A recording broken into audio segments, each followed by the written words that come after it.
نبی علیہ الصلوۃ والسلام چې کله په جنگ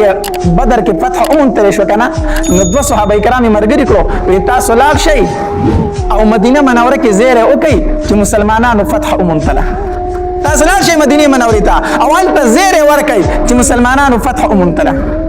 په دې کې یو زید بن حارثه رضی الله تعالی عنہ یو سره بل صحابي دوی دواړه لاړو دوی چې لاړو کنه نو اسامه ابن زید رضی الله تعالی فرمایي وی دوی چې مدینه منورې ته رالو او موږ له زیره راکو چې مسلمانانو فتح تله نو موږ د نبی علیه الصلاۃ والسلام په لور رقیه رضی الله تعالی باندې خوري په جنت البقیع کې اړولې وي او نبی علیہ الصلوۃ والسلام چې کله غزا له تکانو لوري ډیره زیاته نه جوړه ورته رضی الله تعالی عنها د عثمان رضی الله تعالی عنہ بیبي وا نو نبی علیہ الصلوۃ والسلام چې تنه د ډیره زیاته نه جوړه وا نو نبی علیہ الصلوۃ والسلام عثمان رضی الله تعالی عنہ فرمایل ته زموږ سره غزا لمزه ته پادشاه ته د رقیه خیال ساته نو اسامه رضی الله تعالی فرمایي وای چې کله زموږ لزیره د جنگ بدر د فتح راغی کنه نو په دغه ټایم کې موږ په جنت البقیع کې د نبی اسلام په لور باندې خوري اړولې چې د زیره راته میلاو شو نو دو صحابه کرام نبی علیہ الصلوۃ والسلام مدینه منورې ته ولګل او دا زیره ورکو مسلمانانو فتح تله بیا نبی علیہ الصلوۃ والسلام د ځان سره قیدیان مرګري کړو او را روان شو مدینه منورې ته قیدیان مدینه منورې ته راوستل نو نبی علیہ الصلوۃ والسلام د صحابه کرام سره مشوره کوله د دې قیدیانو سره څه وکړو پریدو قتل کو څه چلو کو نو عمر رضی الله تعالی خپل مشوره وکړه د الله پاک پیغمبره زما رای داده او زما مشوره داده چې زه به تور راوالم زما چې په دې قیدیانو کې څومره رشتہ دار دي داغینه به سرونه وو قتل ټول وجنو زه به خپل رشتہ دار وجنم ابو بکر به خپل رشتہ دار وجني هر څه او نبی صلی الله علیه وسلم ته فرمایل ته خپل رشتہ دار وجني تور براوالو زکه چې دې خلکو موږ د مکې نه رستلیو دې خلکو موږ ته ډیر زیات تکلیف را کړی دی د الله پاک پیغمبر هر یو تن په پاسه او د خپل رشتہ دار نه بسر وي دا د عمر رضی الله تعالی عنہ مشوره وا نبی رسول الله والسلام بیا صحابه کرامو ته فرمایي مال مشوره راکې د قیدیانو سره سوکو ابو بکر رضی الله تعالی پاسه دو د الله پاک پیغمبر زما مشوره دادا چې فدیه به واخلو آزاد وکړو فدیه به واخلو آزاد وکړو زمونږ د نسب خلق دی زمونږ د قبیله خلق دی کې دې شي سبا ایمان راوړي نو کې دې شي دوی ایمان راوړي او فدیه واخلو موږ مسلمانان نورم مضبوط کو اصلحي پیوالو ابو بکر رضی الله تعالی دا مشوره ورکړه د الله پاک پیغمبر فدیه به واخلو آزاد وکړو نبی علیہ الصلوۃ والسلام عمر رضی الله تعالی عنہ فرمایل عمره ته چې کنه نو ته د حضرت نوح علیہ السلام او د حضرت موسی علیہ السلام په شان دي ستا شان د حضرت نوح علیہ السلام او د موسی علیہ السلام په شان دی نوح علیہ السلام چې د خپل قوم نه ډیر تنگ شو کنه نو بد دعا وکړه یا رب لا تذر علی الارض من الكافرین دیارا انك ان تذرهم يضلوا عبادك ولا يلدوا الا فاجرا كفارا الله زمان د قوم نه په مخ د ځمکه باندې ولاړ کور مو پرې د الله نخنیم سو کاله مې ورته تبلیغ وکړو سیوا د یو څو تنو چې ایمان راوړي الله چې د دوی نه پیدا کیږي نه پرمانه پیدا کیږي الله ولاړ کور ته پریمه د په مخ د ځمکه نو علیہ السلام چې تنگ راغی نو د خپل قوم خلاف داسې خیرې کړې او موسی علیہ السلام بد دعا کړې وه ربنا اطمس على اموالهم واشدد على قلوبهم فلا يؤمنوا حتى يروا العذاب الالم الله په دې مالونو باندې ورلا مهر وراوله دا مالونه ورلا ختم کا په دې زړونو ول الله مهر ولګو چې دنه بعد د سره ایمان راوړي الله دا زړونو ول مهر ولګوا دومره تنگ کړم دومره ستړی کړم چې دوی دا فرعون د قوم ایمان نه راوړي الله په دې زړونو ول مهر ولګوا نبی علیہ الصلوۃ والسلام عمر رضی الله تعالی عنہ فرمایل یو عمر استا شان چې ده کنه په شان د نوح علیہ السلام او د موسی علیہ السلام دی چې هغه د خپل قوم نه تنگ را له بد دعا ورته وکړه کوم د خپل قوم نه چې تنگ را لنته وای سرونه تیرو ابو بکر رضی الله تعالی عنہ فرمایل استا شان چې ده کنه په شان د ابراهیم علیہ السلام او د عیسی علیہ السلام دی استا شان دغه په شان دی ابراهیم علیہ السلام د خپل قوم د بار دعا غواړي کنه ډیر نرم دی ابراهیم علیہ السلام فرمایي فمن تبعني فانه مني ومن عصاني فانك غفور رحيم الله چې زما تابعداري وکړه دا خو زمانه دی الله دا خو مسلمان دی خو الله چې څوک ستانه فرمانی کوي کنه نو ته غفور رحیم الله کو بخینه بیا مبخه کو چا زما تابعداري وکړه فانه مني دا خو زمانه دی خو الله چې ستانه فرمانی کړي نو بیا ته غفور رحیم بخلی شي ابراهيم عليه السلام داسې دعا وکړه او عيسى عليه السلام څه فرمایله ان تعذبهم فانهم عبادك عيسى عليه السلام فرمایي الله کو ته له عذاب ورکړې خو ستا بندګان د ستانه څوک تاسو نشي کولای دا عیسایان ستا بندګان دي الله کو ته له عذاب ورکړې ستانه څوک تاسو نشي کولای هو ان تغفر لهم فانك انت العزيز الحكيم الله کو بخنه دی ورته وکړه ته ډیر زور ور ذاتي نو بخله هم شي نو معنا دا چې الله کو عذاب ورکیم ستا اختیار خو کو الله او دې بخل نه خبي ځکه ته ډېر زور ور ذات نو نبی علیہ السلام ابو بکر صدیق رضی الله تعالی فرمایي او استا شان په شان د عیسی علیہ السلام او د ابراهیم علیہ السلام دی بهر حال نبی علیہ السلام د ابو بکر صدیق رضی الله تعالی عنہ مشوره خو کړه وی د دې قیدیانو نه به فدیه واخلو او آزاد بکو د الله تبارک وتعالى د طرف نه په دې خبره باندې زور نه رااله اگر چې د الله د طرف نه اختیار وو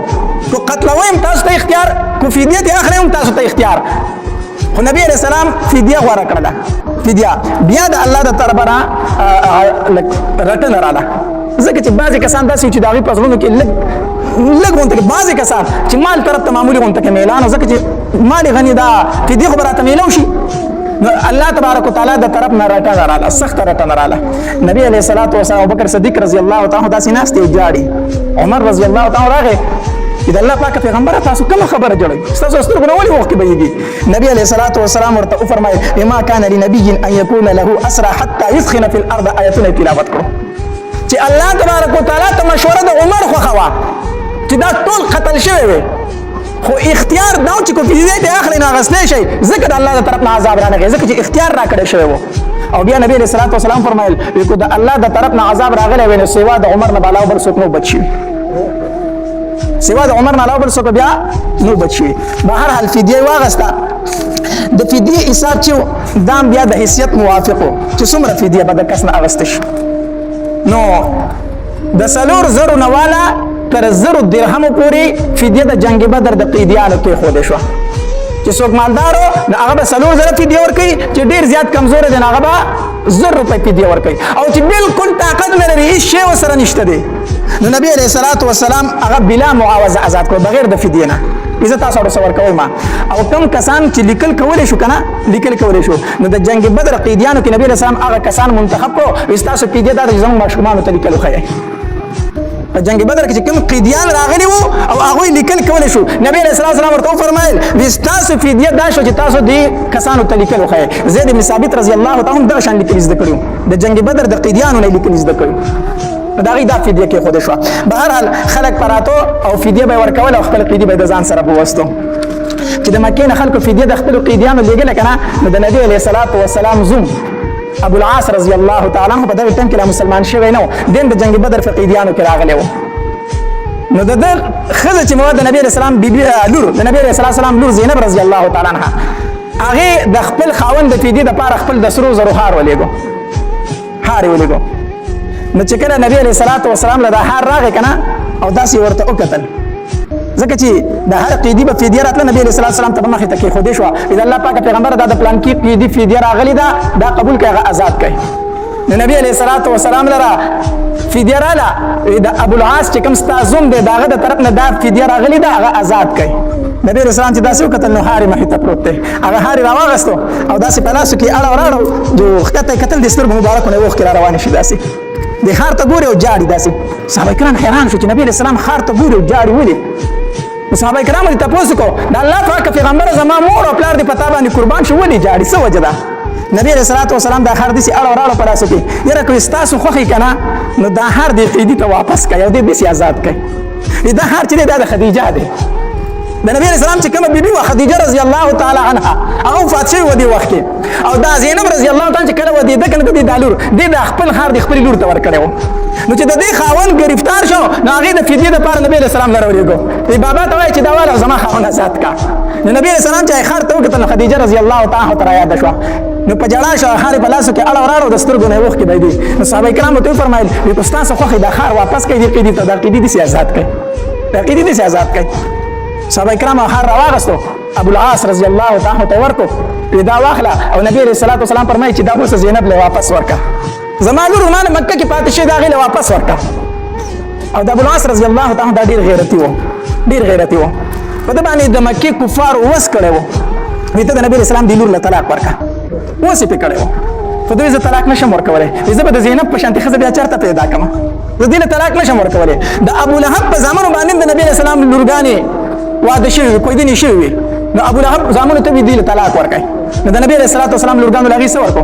رقیه رضی الله تعالی عنها د ابو لهب زی طلاق ورکو خو لا واده شوی نه و بیا سره عثمان رضی الله تعالی عنہ نکاح وکړه نو دی ابو العاص ته د مکې کافر ویل د نبی علیه السلام دی لور له زینب له طلاق ورکړه خو د طلاق نه ورکوي زه زینب په شانتې ښځه به چېرته ومومه داسې ښځه زه نشم پیدا کولی د نبی علیه السلام دله هغه ښار واپس ورکړو وی دا واله او لاړ شه مکې ته ځه ستا نه مونږ فدیه نه اخلو خو چې دا واده را سره وکړه چې مکې ته لاړ شي ما ته به زما لور رالیږي زینب به ما له مدینې ته رالیږي ده ورته زما در سره واده ده هار راواغست او راغی مکې ته بغیر د فدیې نه چې راغی خپل ورور ته وی زینب رضی الله تعالی عنها چې دا نبی علیه السلام له ورسوه مدینې ته ورسوه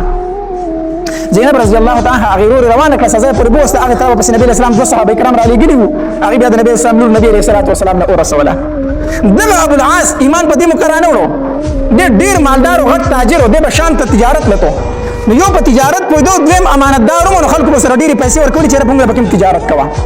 نو دی شام ته تجارت لته بیا واپس د شام نه چې راتله که نه نو د مسلمانانو د یوه قافله باندې ورلو د مسلمانانو ته هغه مال واغستو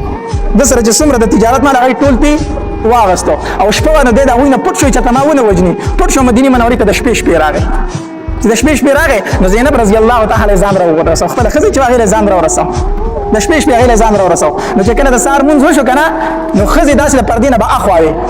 نو چې د سهار مونځ وشو نو د ښځو د ځای نه اواز وشو وی ما ابو العاص ته پناه ورکړې ده څوک به ورته څه وایئ نه نبي اسلام چې د اواز واورېد وایي دا خو زینب نه ده د اواز خو زما لور زینب ونه کو ابو العاص کوم دی خو مکه کې دی وی جی دا زینب ده زینب رضی الله تعالی اواز وکړو وی ما ابو العاص ته پناه ورکړې ده ګوره څوک ورته څه وایي نه نبي علیه السلام صحابه کرامو ته داسې مخامخ شو وی قسم په الله کو د دې خبرې نه خبر یم چې ابو العاص راغلی دی نیم خبر او دک اواز چې تاسو واورېد او خبر شو چې ابو العاص راغلی ما هم دک اواز واورېد خبر شوم چې ابو العاص راغلی دی او نبی علیه الصلاة والسلام فرمایل وی په مسلمانانو کې یو ادنا مسلمان چې چاته پناه ورکړي نو هغه ته څه ده پناه ده نو لهذا ابو العاص ته هم پناه ده بیا نبی علیه الصلاة والسلام زینب رضی الله تعالی ورغی وی زینب ابو العاص خو راغلی دی ډېر زیات عزت یې وکړه خو ځان خواته به یې نږدې نه پرېږدي ځکه ته په ده باندې حرام یې دی کافر دی او ته مسلمان یې ځان خواته به یې نه پرېږدي زینب رضی الله تعالی د ابو العاص رضی الله تعالی ډېر زیات احترام او عزت وکړو کوم مسلمانانو چې مال اغستی و نبی علیه الصلاة والسلام ورته وفرمایل وی که ستاسو خوښه دی ابو العاص ته دا مال واپس کړئ اگر چې تاسو ته جایز دی خو که خفه کېږئ نه نو دا دله ورکړئ مسلمانانو ټولو د خپلو کورونو نه لوښي راوچلولو چا یو شی وړو چا بل شی وړو چې څه وړي که نه هغه ټول راوړه ابو العاص ته یې ورکړو ابو العاص په دغې موقع باندې غږ ونه کړو هغه سامان یې راوغستو مکې ته راغی چې مکې ته راغی خلکو ته د هغې امانتونه ورکړو سامانونه یې ورکړو چې ټول امانتونه خلکو ته ورکړه که نه بیا یې اواز وکړو وی په ما باندې د چا حق باقي شته دی خلک ورته وایي نه تا مونږ ته هر څه واپس خپل راورسول وی در مې کړه هر څه که نه په ما خو د چا حق پاته نه شو که نه نه وی واورئ اشهد ان لا اله الا الله واشهد ان محمدا عبده ورسوله کلمه یې وویله وی زه د الله او د الله په رسول باندې ایمان راوړم تاسو هم ګواه شئ ما ایمان راوړی دی نو چا ورته وی په مدینه کې دی ولې ایمان راوړو چې مکې ته راغلی دلته وی که په مدینه کې مې ایمان راوړی دی که نه نو تاسو به راباندې دا الزام لګو چې زموږ مالونه یې وړو هغه یې ازمولو هغه یې قبضه کول نو په دې بهانه باندې مدینې ته لاړ چې زه ګرفتار شوم مسلمان شوم وی نه هلته مې ایمان ځکه نه راوړو چې لومبې تاسو د ستاسو حقونه ورسوم او پس د هغې نه څه راوړم ایمان راوړم او بیا لاړ مدینې منورې ته په نبي علیه الصلاة والسلام پسې چې څنګه لاړ که نه نو نبي علیه الصلاة والسلام ورسره د زینب رضی الله تعالی نکاح بیا وکړله دا ستا ښځه ده چې تام ایمان راوړو تاسو یو بل له جایز یې نو په قیدیانو کې د نبي علیه الصلاة والسلام زوم هم راغلی ابو العاص رضی الله تعالی عنه دارنګې په قیدیانو کې د نبي علیه السلام تره هم راغلی عباس رضی الله تعالی عنه دیم د جنګ بدر په قیدیانو کې د جنګ بدر په قیدیانو کې د عباس رضی الله تعالی عنه خو دې ډېر مضبوط و لوړ قد و دنګ او مضبوط هم و او دې چې کوم صحابي ګرفتار کړ هغه بالکل ټپ ټپ نری وچ سړی و د نبي علیه السلام هغې صحابي ته وایي ویل که زما دا تره دې څنګه راټینګ کړی دی دی خو ستا د راټینګولو نه دی ته کمزوری دی خو ډېر چاک دی دې څنګه ګرفتار کړو وی د الله پاکه پیغمبره چې په عباس مې حمله وکړه که نه ما نه شو راټینګولی ما نه شو راټینګولی خو په دې دوران کې یو سړی راغی او ما چې ورته پېژندم نه هغه زما سره کابو کړو او ګپ ګپ یې را سره وتړو خو ما نه پېژندو نبي علیه الصلاة والسلام ورته وفرمایل دا خو فرشته وه دا خو فرشته وه ستا مدد له به جنګ بدر کې راله عباس رضی الله تعالی عنہ گرفتار شو نو چې کله د مدینه منورې ته راوستې شو که نه نو د په بدن باندې قمیص نه بدن کمیس نه د نبی رسول الله په تر بدن باندې نو په دې کمیسونو د خلکو راوړو په باندې کمیس نه پوره کېده د دن لورو کمیس په نه پوره کېدو نو د عبد الله ابن ابي بن سلول رئیس المنافقین چې یادېږي د منافقینو سردار دیم د بدن ډېر غټ لورو دا کمیس به پوره شو ناغه خپل کمیس راو عباس رضی الله تعالی عنہ واغوندم د دې وجنه دا رئیس المنافقین عبد الله بن ابي بن سلول چې کله مړ شو کنه نو نبی رسول خپل قمیص وست هغه ته کفن پکې ورکو دغه منافق ته نبی رسول په خپل قمیص کې کفن ورکړی دی دا د دې وجنه چې نبی رسول د احسان په ځان باندې نه پرې خودو نبی صلی الله علیه وسلم ترته د قمیص ورکړل نبی رسول د خپل قمیص په مړی باندې ورکو دا رئیس المنافقین عبد الله بن ابي بن سلول نو د قمیص په عباس رضی الله تعالی عنہ پورا شوی وو نو دې داسې لاسونه د قیدیانو له شاته جوخ تړلي وو نو نبی علیہ السلام چې د شپې کمزای کې او د هغه کوټې سره برغ عباس رضی الله تعالی په دای کوټه کې گرفتارو نو دلته د لاسونه د جوخ تړلي شوی کنه د زورګي کو د عباس رضی الله تعالی عنہ چې د زورګي کو نبی علیہ السلام سویل نه خو ولا نه ورته د تر اوازونه چې اوریدل کنه د تر پر یاد اوریدل اوس قیدی د خامخ د نور قیدیانو سلوک په سره کیږي نو داغه لاسونه جوخ تړل شي او هغه پریاد کو نو نبی رسول الله ټول شپه اوریدا خوب ورلنه ورته چې د تر پریاد په وګراته صحابه کرام پوه شو چې نبی رسول الله د خوب ځکه نه ورته چې د عباس اوازونه اوري نو صحابه کرام لاړو عباس رضی الله تعالی پرانستو چې پرانستو او د عباس رضی الله تعالی اوازونه زورګي غلې شو کنه نبی رسول الله په آرام سره د شسترګي ورالي دا د تر سره مینه ده دا د نبی اسلام د خپل تر سره مینه ده چې دا غز ورګي او د نبی اسلام له ټوله شپه خوب نه دی ورغله نن سبا زمون په معاشره کې لوی دشمن خلکو ته ترخ کاری لوی دشمن خلکو ته د تر زویخ کاری دا وې زما تربور دی نبی علیہ الصلوۃ والسلام فرمایي وې تر په مثل د پلار دی پلار څنګه حق د پلار دی دغه شانتي حق پتا باندې د تر هم دی نن سبا زمون د پښتنو څومره نالګي او بغضونه او حسدونه او جګړې چې دي هغه د تر سره او د تر د زامنو سره دي اسلام سوی مونږ سوایو نبی علیہ الصلوۃ والسلام فرمایي تر په مثل د پلار دی امونږ وایو تر د تر زوی دا تربور دی دا تربوران دي نبی علیہ السلام له خوب تر هغه پورې نه ورته تر سوچ د عباس رضی الله تعالی عنہ زویرګي خطو نو صحابه کرام نبی علیہ الصلوۃ سار شو نو صحابه کرام نبی علیہ الصلوۃ والسلام ته فرمایل اذا الله پاک پیغمبره د عباس رضی الله تعالی عنہ فدیه منالو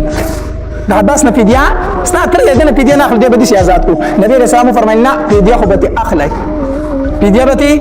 اخلي او د دله به ډیر اخلي یوازې بخپل فدیه نه ورکړي دوه سره وريرونه غریب تاړي وريرونه فدیه هم دی ورکړي د نوفل او د عقیل فدیه هم دی ورکړي نو عباس رضی الله تعالی نبی صلی الله علیه وسلم ته فرمایل یورارو خپل ولید په ذکر باندې ډیر رګدي مطلب دا چې خپل دې ماف کوي راته نه د نور نه باندې ډیر رګدي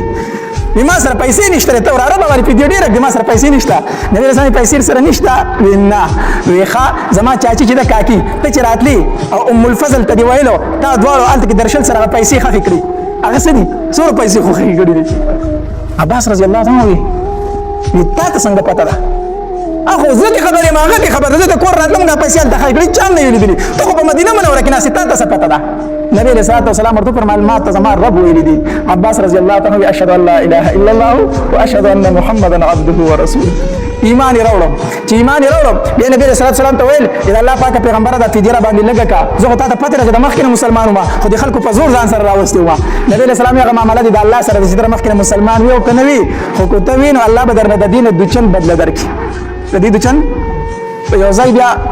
مال غنیمت راغی نو عباس رضی الله عنه سره صادر خور کو دومره پیټه تیواغ چې عباس رضی الله عنه سره روانو په مشکله باندې روانه په مشکله نبی علیہ الصلوۃ والسلام فرمایل یا عباس رضی الله تعالی عنہ زما تر دی الله رحم پیو کی مال ډیر خوښ د سمره مال ځان سره اخستل داسې خندلې نو نبی علیہ السلام ورته فرمایي د دې بدله بدل الله درکې اضعافا مضاعفه د چن په د چندې به الله درکې عباس رضی الله تعالی فرمایي ویمال الله بیا سل غلامان راکړو چې ټول د کار او د تجارت خلکو سل کسان مال راکو په ځکه خبره ما باغی مکبانه نورم ډیر زیات فدیه ور کړی و نور ډیر فدیه ور کړی و دا چې خاصه بیانات او د لپاره زموږ یوټیوب چینل واجد اسلامیک سټوډیو سبسکرایب کړئ په دې مطلب ته ان شاء الله ورغوز خاصه واقعیات او بیانات ملایويږي